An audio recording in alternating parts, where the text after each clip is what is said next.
नमस्कार, उत्तराखंड समाचार में आपका स्वागत है। मैं रविंद्र सिंह। सबसे पहले मुख्य समाचार। 18 फरवरी से देहरादून में विधानसभा का बजट सत्र। विधानसभा अध्यक्ष ऋतु खंडूड़ी भूषण ने आज जिला प्रशासन के अधिकारियों के साथ व्यवस्थाओं को लेकर दिए अहम निर्देश।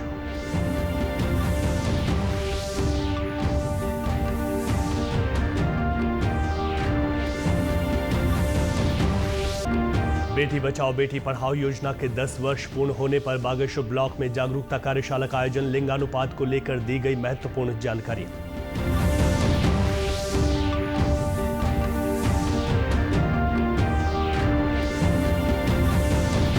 और रुद्रप्रयाग जिला प्रशासन स्कॉच अवार्ड से सम्मानित। केदारनाथ यात्रा 2024 को स्वच्छ, सुरक्षित और पर्यावरण अनुकूल बनाने के लिए मिला सम्मान। आप समाचार विस्तार से। नई दिल्ली रेलवे स्टेशन पर कल शाम भगदड़ में कई लोगों की मृत्यु हो गई और कई घायल हो गए। अधिकारियों ने बताया कि प्रयागराज जाने वाले रेलगाड़ियों में सवार होने के लिए प्रतीक्षारत यात्रियों की भारी भीड़ के कारण यह भगदड़ हुई। राष्ट्रपति द्रौपदी मुर्मू ने घटना पर दुख व्यक्त किया है। सोशल मीडिया पोस्ट में राष्ट्रपति ने कहा कि उन्हें भगदड़ में कई लोगों के मारे जाने पर बहुत दुख हुआ है। उन्होंने इस घटना में मृतकों के परिवारों के प्रति संवेदना व्यक्त की और घायलों के शीघ्र स्वस्थ होने की कामना की है। इस घटना पर प्रधानमंत्री नरेंद्र मोदी ने दुख व्यक्त करते हुए कहा कि वे भगदड़ की घटना पर व्यथित हैं और उनकी संवेदनाएं इस घटना में मारे गए लोगों के प्रियजनों के साथ हैं। उन्होंने घायलों के शीघ्र स्वस्थ होने की कामना की। वहीं रेल मंत्री अश्विनी वैष्णव ने सोशल मीडिया पोस्ट में कहा कि रेलवे स्टेशन पर स्थिति अब नियंत्रण में है। उन्होंने कहा कि प्रयागराज में महाकुंभ में जाने वाले यात्रियों के लिए 4 विशेष रेलगाड़ियां तत्काल चलाई गई हैं। भगदड़ में मारे गए लोगों के प्रति दुख व्यक्त करते हुए उन्होंने कहा कि रेलवे तंत्र घटना से प्रभावित लोगों के लिए लगातार काम कर रहा है। 18 फरवरी से शुरू होने वाले उत्तराखंड विधानसभा के बजट सत्र को लेकर विधानसभा में अहम बैठक आयोजित की गई। विधानसभा अध्यक्ष की अध्यक्षता में आयोजित बैठक में सत्र की सुरक्षा तथा आनुषंगिक व्यवस्थाओं पर विचार विमर्श किया गया। बैठक के बाद विधानसभा अध्यक्ष का कहना है कि बजट सत्र की शुरुआत राज्यपाल के अभिभाषण के साथ होनी है। इसकी व्यवस्था और तैयारियां जोर दिया गया है। इसके अलावा बोर्ड परीक्षाएं भी इसी दौरान और सत्र के समय ही शुरू होंगी, जिसके लिए डीएम और एसएसपी देहरादून को व्यवस्था बनाने के निर्देश दिए गए हैं। किसी भी वजह से स्कूली बच्चों को कोई परेशानी ना हो, इसका खास ख्याल रखा जाए। साल का पहला सेशन है, तो हमारे जो ऑनरेबल गवर्नर साहब हैं उनका भी अभिभाषण होता है। तो हमारी पूरी तैयारी है, विधानसभा सचिवालय की पूरी तरह से तैयारी है।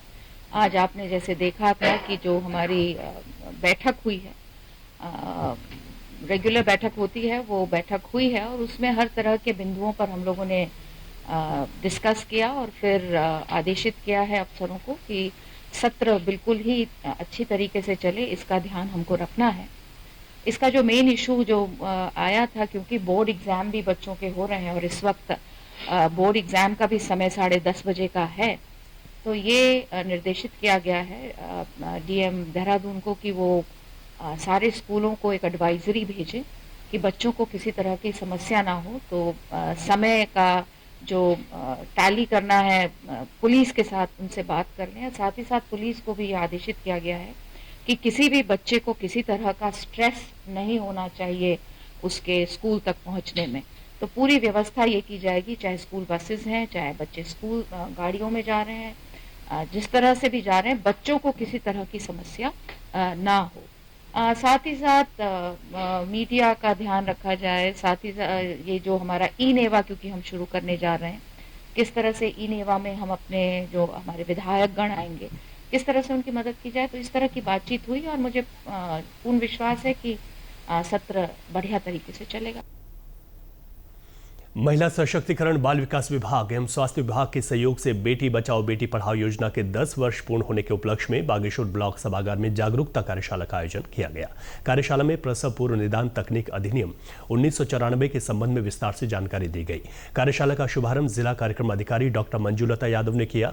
कार्यक्रम में विभिन्न सेक्टरों की सुपरवाइजर, विभिन्न चिकित्सालयों में कार्यरत सीएचओ, एएनएम तथा आशा कार्यकर्तियां व आंगनबाड़ी कार्यकर्तियों सहित 120 से अधिक प्रतिभागी मौजूद रहे।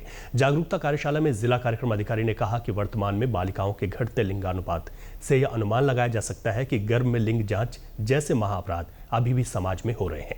समाज में फैल रही इस कुरीति को दूर करने के लिए महिलाओं को ही आगे आना होगा, जिसके लिए ब्लॉक स्तर पर कार्यशाला का आयोजन किया जाएगा। इस कार्यशाला का उद्देश्य लोगों को जो है लिंग जांच के लिए जो है हतोत्साहित करना था। लोगों को आंगनबाड़ी और आशाओं को जानकारी देनी थी कि ऐसा देनी है कि इस प्रकार का कोई भी कार्य जो है न सिर्फ कानूनी दृष्टि से गलत है, बल्कि वो जो है सामाजिक दृष्टि से भी गलत है। जैसे जैसे लिंगानुपात समाज का खराब होगा, महिलाओं के प्रति अपराध और अधिक बढ़ेंगे और साथ ही जो है समाज में भी असमानता पैदा होगी। इसलिए आज इस कार्यशाला का आयोजन हमारे द्वारा किया गया था। अभी हर ब्लॉक में जो है हम ये कार्यशाला आयोजित करेंगे, जिससे कि ज़्यादा से ज़्यादा लोगों को जो है ये सूचना मिल सके और पीसीपीएनडीटी एक्ट की भी जानकारी प्राप्त हो सके। केदारनाथ यात्रा 2024 को स्वच्छ, सुरक्षित और पर्यावरण अनुकूल बनाने के लिए रुद्रप्रयाग जिला प्रशासन को स्कॉच अवार्ड से सम्मानित किया गया है। जिलाधिकारी की ओर से उप जिलाधिकारी ओखीमठ अनिल शुक्ला एवं जिला कार्यक्रम अधिकारी अखिलेश मिश्रा ने दिल्ली में स्कॉच अवार्ड प्राप्त किया।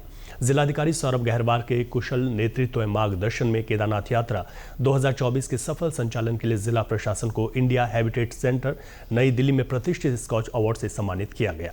जिले उप जिलाधिकारी ओखीमठ अनिल कुमार शुक्ला एवं जिला कार्यक्रम अधिकारी अखिलेश मिश्रा द्वारा जिलाधिकारी की ओर से अवार्ड प्राप्त किया गया। यह पुरस्कार केदारनाथ यात्रा 2024 के सफल संचालन, स्वच्छता, पारिस्थितिकी संतुलन, पशु कल्याण और तीर्थयात्रियों की सुरक्षा सुनिश्चित करने के लिए दिया गया है। श्री केदारनाथ यात्रा के दौरान प्रशासन ने स्वच्छता को सर्वोच्च प्राथमिकता दी, जिससे यात्रा मार्ग को इको फ्रेंडली और प्रदूषण मुक्त बनाए रखने में सफलता मिली। साथ ही घोड़ों, खच्चरों के स्वास्थ्य और देखभाल को लेकर प्रशासन ने विशेष कदम उठाए, जिससे पशु क्रूरता में कमी आई। राज्य की ग्रीष्मकालीन राजधानी गैरसैंण परिक्षेत्र के स्थायी विकास को लेकर मुख्यमंत्री पुष्कर सिंह धामी पैनी नजर बनाए हुए हैं। डीएम चमोली से गैरसैंण में चल रहे विकास कार्यों की समय समय पर समीक्षा कर जनभावनाओं के अनुरूप गैरसैंण का ढांचागत विकास पर सीएम धामी का जोर है। वहीं विकास कार्यों को गति प्रदान करने के लिए गैरसैंण में रिक्त उप जिलाधिकारी के पद पर नवीन तैनाती की गई है। ग्रीष्मकालीन राजधानी परिक्षेत्र का स्थायी विकास करना मुख्यमंत्री पुष्कर सिंह धामी की प्राथमिकता में शामिल है। विगत नवंबर माह में मुख्यमंत्री ने गैरसैंण का दौरा करते हुए जिलाधिकारी चमोली सहित जनपद के तमाम विभागीय अधिकारियों के साथ उच्च स्तरीय बैठक करते हुए राजधानी परिक्षेत्र के ढांचागत विकास पर जोर दिया था और जनभावनाओं के अनुरूप गैरसैंण का स्थायी विकास कर पहाड़ों से हो रहे पलायन को रोकने और बेरोजगारों को रोजगार उपलब्ध कराने के निर्देश दिए थे। जहां मुख्यमंत्री ने सारकोट गांव को गोद लेकर एक आदर्श ग्राम बनाने की भी घोषणा की थी। उत्तराखंड सरकार लगातार आदि कैलाश व ओम पर्वत की यात्रा को बढ़ावा देने पर काम कर रही है। पिथौरागढ़ जिले के आदि कैलाश और ओम पर्वत दर्शन के लिए शीतकाल में पहली बार हेली सेवा संचालित की जाएगी। रुद्राक्ष एविएशन प्राइवेट लिमिटेड की ओर से नवंबर माह में MI-17 हेलीकॉप्टर से सेवा शुरू की जाएगी। बीते दिनों राज्य कैबिनेट की बैठक में इसको मंजूरी दी गई है। पर्यटन सचिव सचिन कुर्वे का कहना है कि प्रदेश सरकार ने शीतकाल में आदि कैलाश व ओम पर्वत के दर्शन के लिए हेली सेवा को मंजूरी दी है। इससे उच्च हिमालयी क्षेत्रों में पर्यटन को बढ़ावा मिलने के साथ साथ स्थानीय लोगों को भी रोजगार के अवसर मिलेंगे। आपको बता दें कि वर्ष 2023 में प्रधानमंत्री नरेंद्र मोदी ने आदि कैलाश व ओम पर्वत की यात्रा की थी। इसके बाद इस यात्रा को एक नई पहचान मिली है। आदि कैलाश ओम पर्वत इसके संदर्भ में पिछले यात्रा तो पहले से भी चलती आई है, लेकिन इसको एक हाई एंड का प्रोडक्ट बनाने के पॉइंट ऑफ व्यू से पिछले साल से हमने इसको एरियल सर्विस भी इसमें शुरू कराई है। अगर हम आंकड़ों की तरफ देखें तो 2022 के बाद आदि कैलाश ओम पर्वत की जो यात्रा है, आदि कैलाश यात्रा जिसे कहा जाता है, इसमें ऑलमोस्ट बढ़ोतरी तो हुई है, लेकिन विगत साल में ये बढ़ोतरी 3 गुना देखी गई है। तो एरियल के माध्यम से, एरियल दर्शन के माध्यम से, और पिछले नवंबर-दिसंबर में हमने कैलाश के दर्शन फ्रॉम इंडियन सॉइल ये भी हमने कराया था। इसी के साथ अभी तक के समाचार समाप्त हुए। दूरदर्शन समाचारों से जुड़े रहें। मिलते हैं फिर शाम 5 बजे के बुलेटिन में। नमस्कार।